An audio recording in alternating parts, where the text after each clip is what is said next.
Salut la team, salut les coachs. Aujourd'hui, je voulais vous parler d'une erreur très fréquente sur le shoulder press en termes d'engagement musculaire et du coup de risque de blessure, mais aussi de perte de performance et comment corriger ça.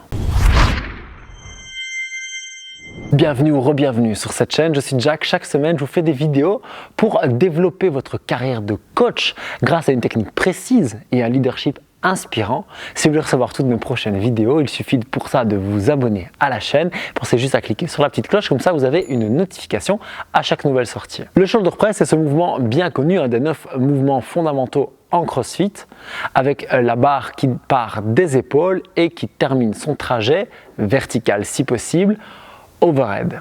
On nous enseigne le shoulder press comme étant un hollow au niveau des abdos.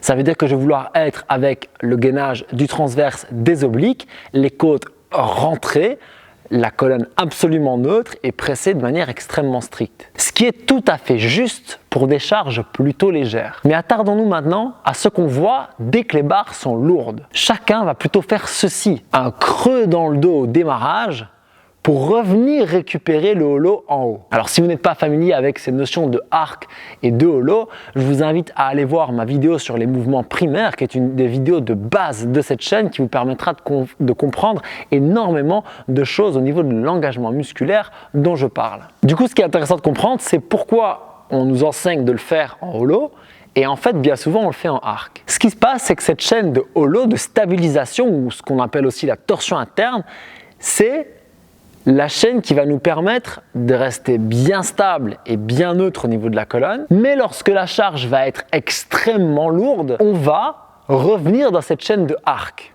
particulièrement pour les mouvements proches du corps. Ça veut dire que naturellement, quand la charge va être lourde, je vais me pencher en arrière, arquer le dos, presser, et puis seulement une fois que j'aurai passé la tête, et bien souvent les coudes à 90 degrés, je vais pouvoir revenir rechercher mon hollow. Le problème, il est où?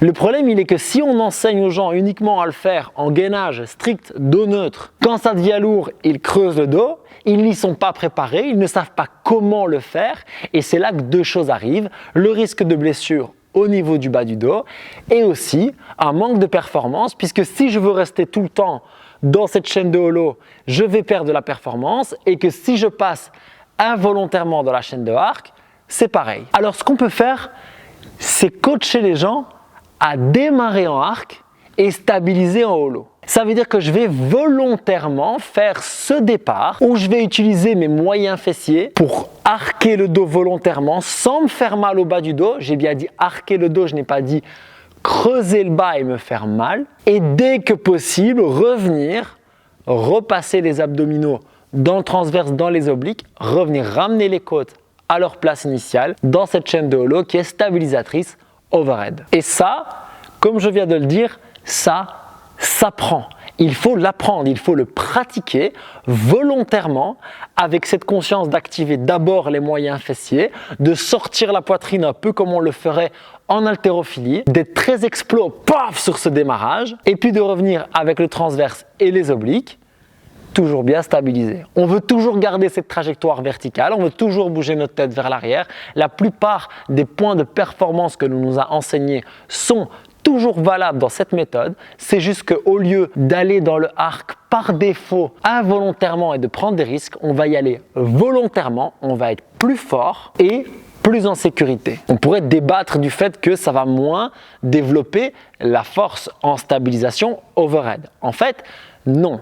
Mais on peut faire deux choses et ça j'adore au niveau de l'entraînement et je vous invite à essayer d'abord sur vous et puis à enseigner ça aux autres quand vous le maîtriserez, c'est de faire les deux. S'entraîner certaines séances en ultra strict pour bosser justement sur cette chaîne de hollow et bosser certaines séances en arc to hollow pour justement bosser cet enchaînement et la force max. Vous prendrez beaucoup plus lourd avec cette méthode qu'avec l'autre. Mais bosser les deux, c'est aussi ça qui va vous permettre de comprendre quand vous êtes dans une chaîne, quand vous êtes dans l'autre et de développer un fitness le plus inclusif possible puisque vous êtes alors capable de le faire en ultra strict comme en arc to hollow. L'objectif pour nous les coachs, c'est d'abord de pouvoir ressentir ces activations parfaitement et puis ensuite de pouvoir les enseigner. Et le but pour nous tous en tant qu'humains, c'est d'avoir cette logique de fitness le plus inclusive possible. Comme je viens de le dire, ça veut dire le fait de pouvoir s'adapter à toutes les situations. Ça veut dire que si on me demande de déplacer une charge des épaules overhead en ultra strict, je peux le faire, mais que si je arque le dos, je suis safe parce que je sais comment arquer le dos sans me faire mal. Je suis certain que ça va soulever plein de questions dans votre tête. Je vous invite à pratiquer. Je vous invite aussi, si vous êtes vraiment motivé pour aller plus loin dans votre apprentissage, à rejoindre mon groupe Facebook Jack's Team Coaching. Je mets le lien dans la description. C'est l'endroit où vous pouvez me poser des questions, c'est l'endroit où vous pouvez poster des vidéos, c'est l'endroit où il y a